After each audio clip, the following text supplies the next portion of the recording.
Today is a new day to start again. Take each moment one by one and do the best you can.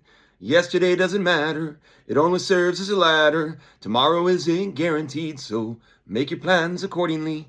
Today is a new day to start again. Take each moment one by one and do the best you can. Grand Rising, today is a new day to start again. It was kind of an awkward start. 3/11/2025.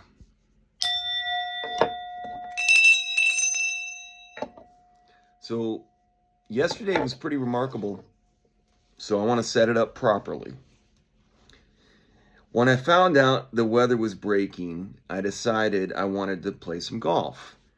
To give a little background on me, people that have watched these videos, I have a pretty big golf background, and in recent years, as I was trying to find my way through life, I wanted to get back into golf, but I am in my late 40s and was having some problems. I'd always had a little bit of pinched nerve problem and a little bit of hip problem as I was younger even, but as I got older and I wasn't putting as much attention into those places, that these injuries just kept getting worse and worse, more nagging and nagging until they became a problem. I think a lot of people relate with that. But I had to finally dedicate some time into them to fix them, starting with my hip flexors. That's what got me into yoga, because I'm very tight. My whole life I've been tight. But sitting down and trying to get my hips more opened up so that they can move freely is kind of important in golf, especially when you're older. So I had to really start to work on that. But also I had a major rotator problem where I couldn't even move my shoulder. So every time I started to try to get back into golf, something would happen. And then the shoulder thing was a big deal for me, and I really just wanted to leave my shoulder alone for a while. I kept wanting to play golf last year, but I just didn't think it was the right time yet. And I wasn't in a very good mental space. This is a big setup because yesterday I decided for the first time that, I could play golf. I think my shoulder's good. I think my hips are good. As long as I keep drinking water and doing things the right way and eating well, I might even be able to get better. And doing the yoga thing was something that was really intriguing to me, because at the time of my hip flexors, when I was trying to fix them, I was realizing how much opening that stuff up starts to impact just your ability to align properly. And golf alignment's very important, and so is balance. And I started to think about the two together, and I think that they can be very intertwined. So I have an intrigue in putting them together as a thing. And so I'd been wanting to do that, but every time I tried to get into it, I couldn't. So yesterday I decided to do a yoga session early, and I've just started doing that again. But I'm trying to be dedicated to it. It's early stages, but I think I have a track record of being dedicated into something that I can follow. So I'm enjoying that standalone. Just yoga on its own has been great. But I decided I was going to play some golf too after my yoga session. And guess what? So I went to the golf course, and I didn't really warm up. And I haven't played golf in 2 years. I swung the club a little bit, and I had some time before it was my turn to tee. It wasn't really busy, but there were people out there. There was actually a single girl in front of me, and then another group in front of her, and she was waiting every shot the whole time. So there was never really any kind of reason to worry. But it flowed pretty well, actually, I thought, for the whole round. We're getting to it. So I'm warming up and getting ready, and a man comes up. I was going to say young man because he looked he wasn't young at all. But he came up and approached, and as I saw him, I asked him, "Do you want to join me?" And he said, "I'm good to play, yeah, for sure." And I was like, awesome.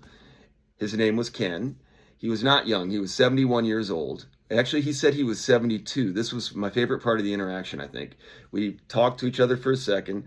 I'm kind of warming up. I tell him I haven't played golf in 2 years, but I used to be a pretty decent player. And so making no excuses, but I'm trying to let him know what my situation is. So I'm swinging my club. He told me he was 72 years old, and then he recants back and says, I actually lied. I'm 71 years old. And I just thought it was funny right from the beginning. I'm like, a 71-year-old man is lying to somebody about being 70. But he was a nice man, and I just thought and that the fact that he felt compelled that I don't want to start off with a lie and told me right off the bat, just thought it was very funny. So I'm up there, and I'd already talked a little bit. So I think there were a couple people watching. I'm not anything big, but I am from this area. And so anyways, I got up and set up, and I hit a nice draw right down the middle of the fairway. I concentrated on a couple things that I really been working on, and I was swinging, and I tried not to make it too powerful. Just like I want to make it really simple, easy swing through. So I hit a really nice draw. I was very pleased with it. So I get up to my ball, and he's walking, and I'm riding. 71-year-old guy is walking, and I'm riding. I am going to start walking, but I just wanted to make my first round of golf seamless. Anyways, I'm not making excuses. I'm just doing my thing. It is a 71-year-old man, though, is walking along, and I'm riding in my cart. I get up there, and I get ready to hit my golf shot. I figure out the yardage, kind of. I do the old school. I find the 100-yard marker, and then I walk off in steps. And I can't even remember what the yardage was, honestly. I know that I had a wedge in my hand. I think it was like 117. I know the yardage. It was 117 is what I figured it out to be. And I had a wedge in my hand. It was actually downwind. And in my good playing days, I could hit a wedge 140. But I had found over the years that my wedge dropped to like 125. So I was going to have to hit a medium wedge into the green. The problem is sometimes when you hit a good shot, but you catch it thin, it goes low and it goes hot.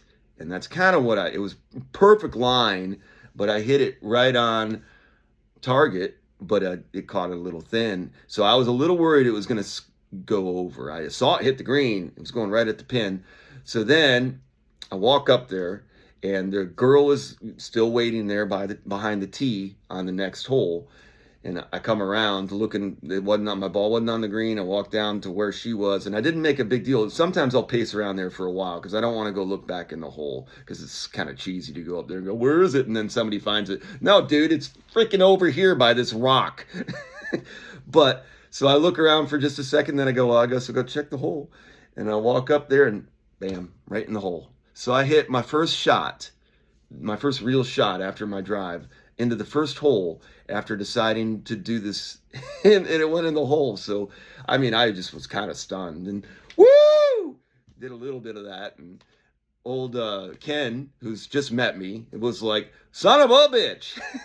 So, it was pretty awesome, and the girl's standing there too. She's really young, but I like come to her and I'm sorry, I'm a little, and so she takes a photo of me, which was really cool.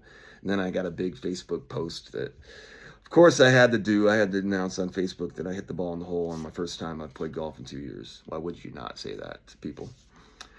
And I just loved the whole situation. It was like a great moment that I have for the rest of my life. I loved it. So then I got to play on. You're just sitting there waiting around. You got to finish the hole out, buddy. You want me to hold the pin? And so then you finish up, you go to the next hole. Now you got to hit a drive, and I had to wait for a little bit and hit another nice, good drive. And then I hit another really good, delicate shot in there. This one was really good. My best shot of the day. I stayed down on it. I stayed calm, and I put it to like 6 feet. I struck a nice putt. The greens were, it's the first round of the year, really. And I missed the putt, but it was a nice stroke. Felt pretty good about it. Made a nice routine par, tap in, second hole. That's really important to me. After you hit a great shot like that in my time in golf, it's really nice to hit a good shot after that and to make it to where this is a fluke. I'm still a really good player. I bet that my old man, he's not an old man. He's a very young man, 71 years old, that he said was 72. 71 and a half. Anyways, his name was Ken, too. This whole Ken thing has been a thing for me. There's a lot of Kens that have been involved in my life recently that it's an interesting name. Anyways, so I really loved making that par. But then I had a bunch of bogeys. I'm chipping the ball too far, which I'm told myself to do. The one thing when you're first starting to play again is you will have a tendency one way or another to hit bad shots, especially around the greens. And I want to get better, so I'd rather hit a good shot that goes too far than a bad shot that I don't learn anything from other than how to not hit a bad shot. So that's kind of what you're doing. And same kind of thing with putting. You always want to get the ball to the hole, but sometimes because you're getting the ball to the hole, you go too far. And then you don't have the confidence to make the putts coming back. When you're an aggressive putter and you know how to make putts, you don't care if you hit it by 12 feet. You're going to make the next one coming back. That's how good of a putter you are. And it gives you a lot of flexibility to hit the ball and be a lot more aggressive with it. Because you really don't, and you just don't care if you look like you have egg on your face. That's how you have to be when you're putting, but you have to be fearless. I think that's why younger people are better putters generally. Because older people just, I don't know what it is about it. But I have seen some really steady eddies. That's what you want to be, a steady eddy.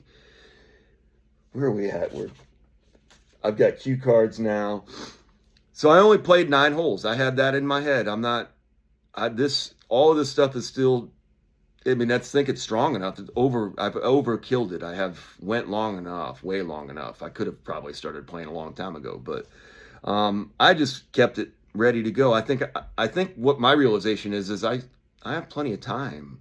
I'm in the best shape of my life right now, and I think I'm getting in better shape. So I'm pretty excited about it. I'm excited about the prospects of getting to play golf moving forward. So I played 9 holes. That was it. I did finish the round out. I want to finish out how I finished because I had a lot of bogeys.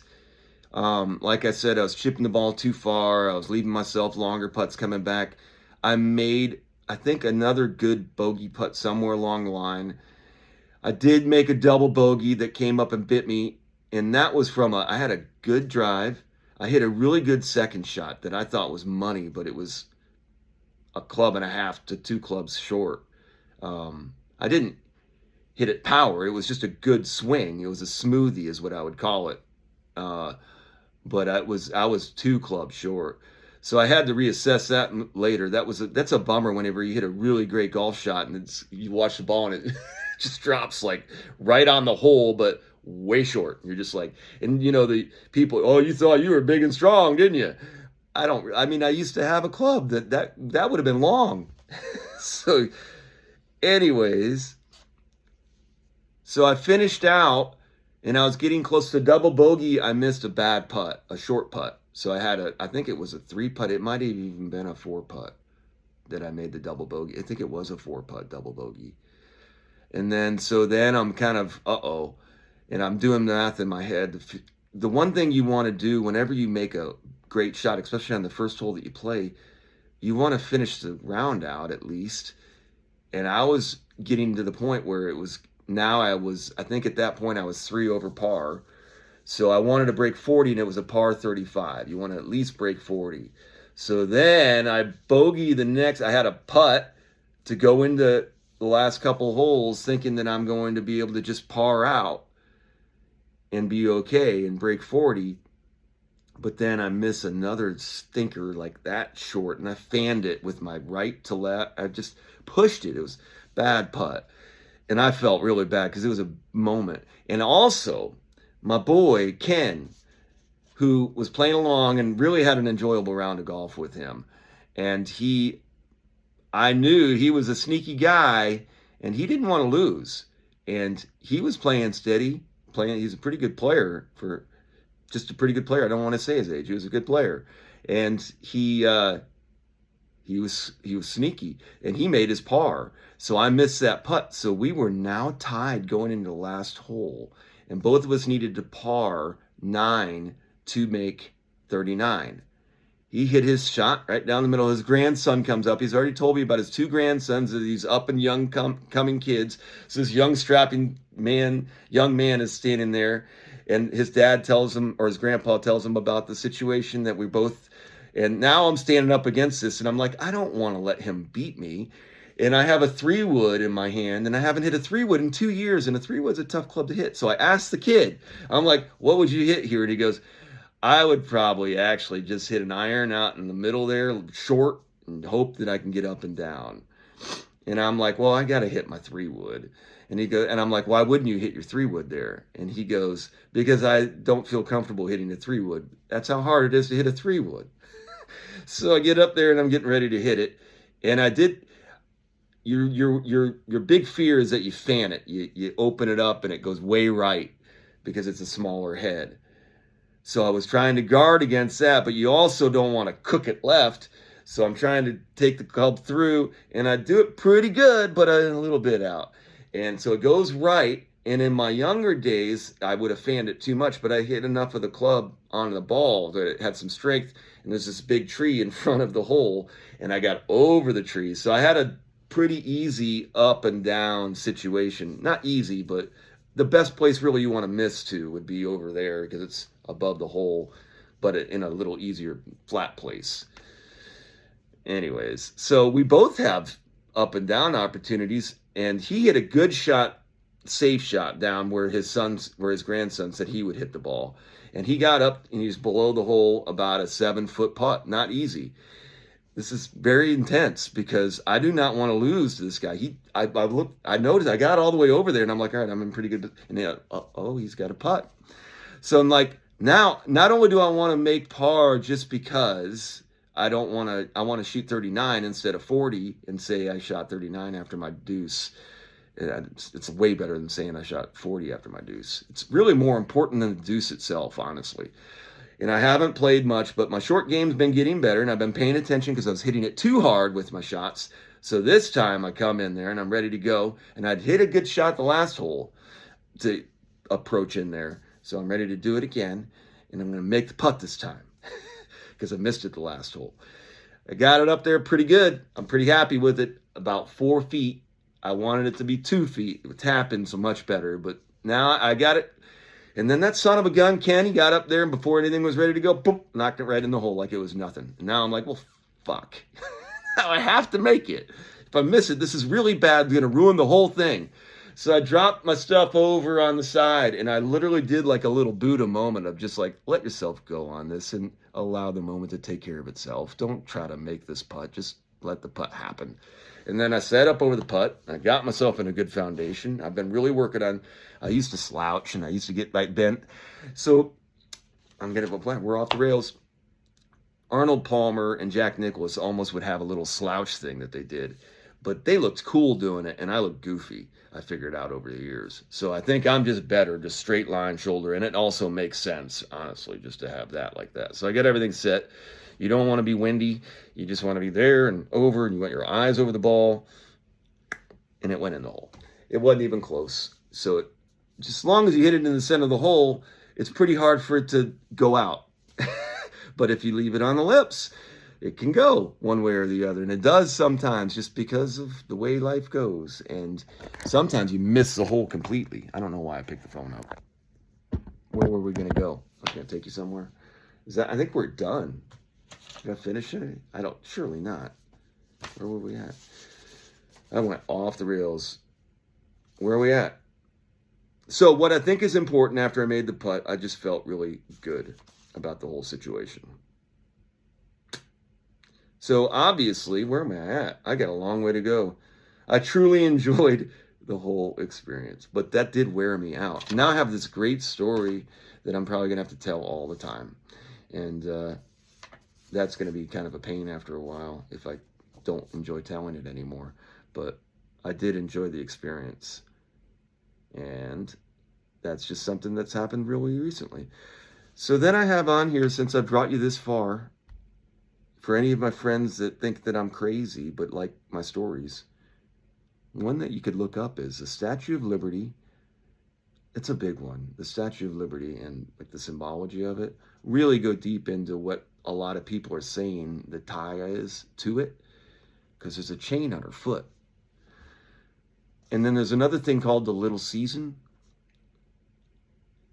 There's something there, and it's worth looking into. If you really think I'm crazy, just kind of do it and say, well, that is kind of intriguing.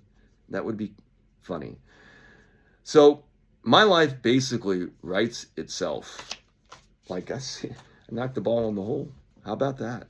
I didn't really do it, though. I don't really think. I don't really. So anyways, I got another day off today. We're at 19 minutes and I've got a lot more to go. Should I keep going? Are you intrigued? Let's keep going. I've got a day off. What am I going to do now? I knocked the ball in the hole yesterday. I got a whole new day off. I have a yoga thing I'm going to do, but I'm really early in the morning again. This sleeping thing, I've been sleeping. When I do sleep, I'm sleeping really well.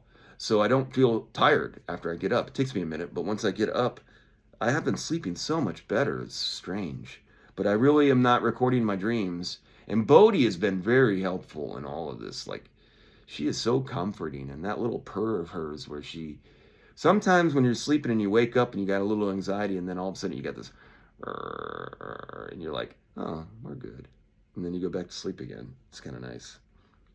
She doesn't like when I get in my bath because she can't get in the bath. And she comes over and she's like looking around. She's like, meow. And I'm like, what do you want? And I'm like, you can't get in this bath, dude. You're not going to like it. So then I'll take my hand up and I'll hold it. And that's a new thing. She'll come and she'll get under it. And she'll get the water on her. And she's there. But then she'll go over and she'll be like, I like it. It's funny. So I've been stretching because of the yoga. It's embarrassing. So anybody that's intimidated by doing yoga in a group setting, it is embarrassing because like everybody else is doing these things with their legs and their arms and they're in these positions. And I'm like, there's like places where you can get to, I'm at the very beginning stage. Like the knife isn't even open yet. Theirs is like this, full extended. I'm here. They're like this, and I'm here. And I'm like, I got a strap on me, and I'm pulling it, and I'm like, this can't even go.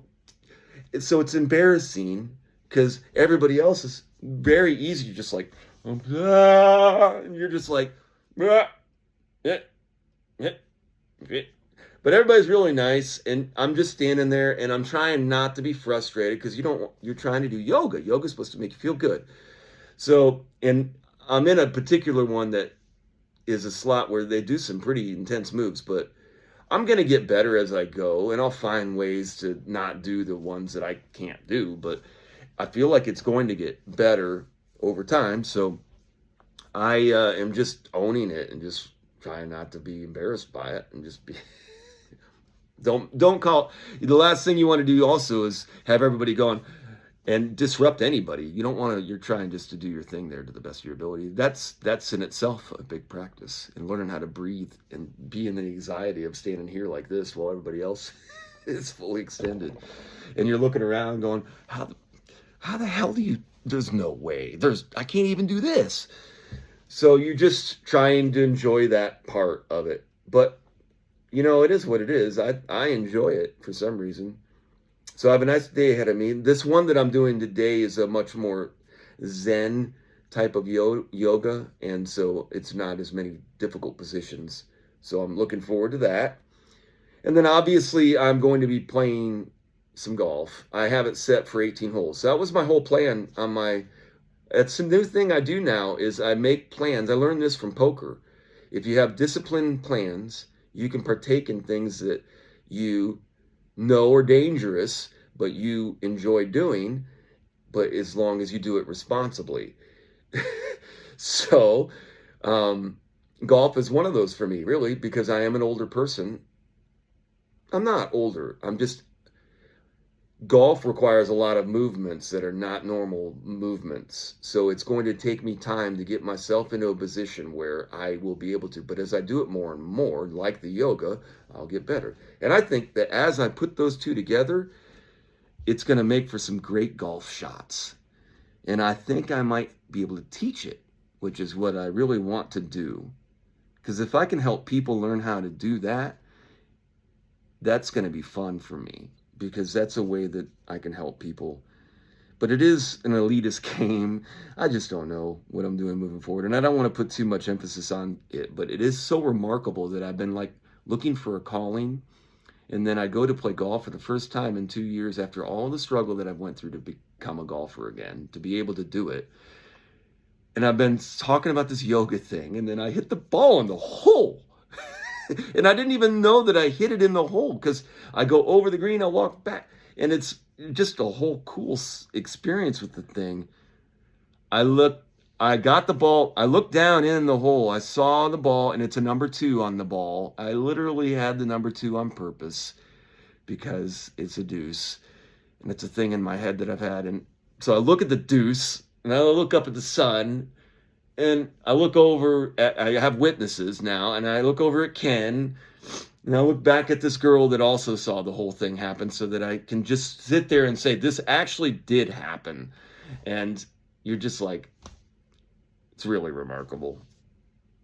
And you get to hold on to that for the rest of your life. So that when I talked about filling your cup, I got that. That's going to last a long time.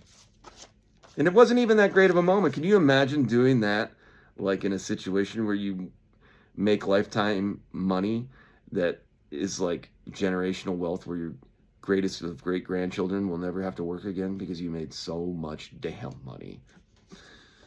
Is that good for your soul? I don't know. I think mine's better. So maybe when I tell this story, people will listen to my song now. So I was going to, so that's basically what I've noticed also, is that people have definitely noticed my physical transformation. Like my body is different than it was a year ago. And I was going through a lot of things a year ago with long hair and all kinds of hippie stuff going on. I'm really the same person. I'm actually, in some ways I was better then. Maybe they will listen to my song now. You sing different. I do sing different. Actually, my voice is getting better. I'm learning how to sing better with better confidence in a different way, in different levels. I'm taking on songs that I had never thought I could sing. When you know people are listening, it does make it to where you sing different and you're trying to sing better. And when you want people to sing along, that's just a lot of fun if you get it going the right way. Rising up. Oof.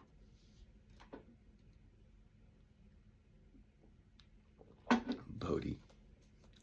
Rising up, back on the streets. Did my time, took my chances. Went the distance, now I'm back on my feet. Just a man and his will to survive. That was a little rough. I like how, isn't will interesting? Your will and testament. Give glory to the Creator. I think that's really, in all of your bliss, in all of your despair, and everything that you do not let the shine blind you or tarnish you. Why did I make that shot? To tell you the truth. You want answers? I want the truth. You want answers? Do you think that's overplayed? I live on a wall. I don't know. It's a good scene. There was some really great scenes in that movie. I think it's sometimes. The thing is, Private Santiago was never ordered to be transferred off that island.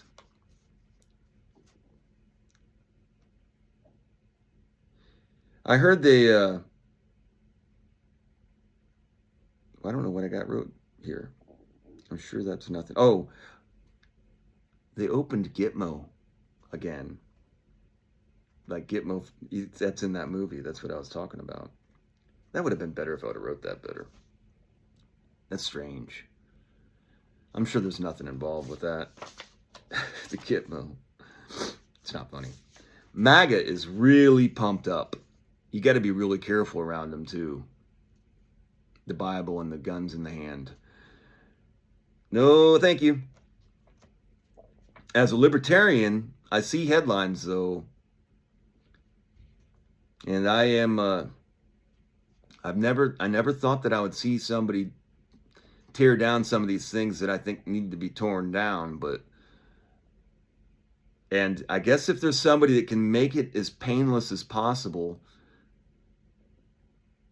but I mean, there's no pain, no gain. There's no way that there's not going to be repercussions. But the faithful man in me declares, so like this person that I've become. The libertarian hat on me sees that part and wants to kind of be like, well, I mean, if we're doing this, I'd like to be involved, but I don't want to be. So the faithful man in me, which is really who I have become, is like, look away, David, let's go over here and follow the way, because that's not the way. Even though there's some things in it that are good, that's how they get you. But 2025, I will say this. The spring air that I feel in this worm moon, it's going to be beautiful. This worm moon coming up. And it's going to be nice. The sky is going to be clear. And I just think I want to let greatness be great, and I'm going to enjoy that. That's what I'm going to enjoy. So that's my big intent moving forward, is to let great be great, and then just, do great with it. Do great, be great full. I'm really enjoying this day ahead of me, and I'm looking forward to going out and doing my thing. This is a long one. It was a really phenomenal day yesterday, so I think a 31-minute video is probably in the cards for it. But I also want to bring that up. This is where my discipline comes in. After you hit the ball in the hole, I have the rest of my day to deal with, and I'm making plans going forward. I did treat myself to a really nice steak dinner, and let me just tell you, after I did that, eating the food that was really nourishing and felt awesome, because I haven't had a nice steak dinner in a long time. I had a friend buy me one when I first started this little... It's almost like all of my really deep, close core friends got together and just made sure that David didn't nosedive too deep, where he didn't scar himself too bad. And a couple of them really just had faith in me, and the fact that anyone had faith in me at the point where I looked like it was pretty easy to see. I can understand the narratives. I was playing into them a little bit just because I was fed up, and I'm not fed up anymore. I'm full, but I have a lot to give. I am fed up. I think that's what happens. You get fed up, but then you learn how to be full, and when you learn how to be full, that's what the Tao teaches too. That's a big one. So you have a cup, and you got good stuff for your cup, right? A lot of people, especially when you're young, you get that thing full all the time, because if it can be full, I want this sucker to be full. But the best way to be is to have it really, just enough to where, there's plenty to get into. You don't have to worry about running out, but you don't have to worry about setting it down. And if somebody else wants to drink off your cup, you're not like, hey, well, I only got so much. You just let them have it, because you don't care. You're going to be able to fill it back up again, as long as you can keep getting it in its replenishing places. So you have to find places to fill your cup. I think that's all what it's all about. Find out what your cup is. Mine is like got a hole. They call it a cup. And then my ball went into the cup because I wanted it to. And that's what happened. It was a really long shot, though. How many times would I have to sit over that same place and hit that shot? How many times? But I did it that time. And that gave me like, boom. But I learned I made par the next hole. And I should have made birdie. I should have made that putt, but I didn't. So there you go. And if I could keep telling about that story right now, it went in the hole. It went in the hole. It went in the hole. I was sitting over it. I wanted it to go in the hole. I hit this shot and it went in the hole. And that's what I did. That's empowering. It's like, I did that. Have a great day. Nobody can take that away. Have an awesome one.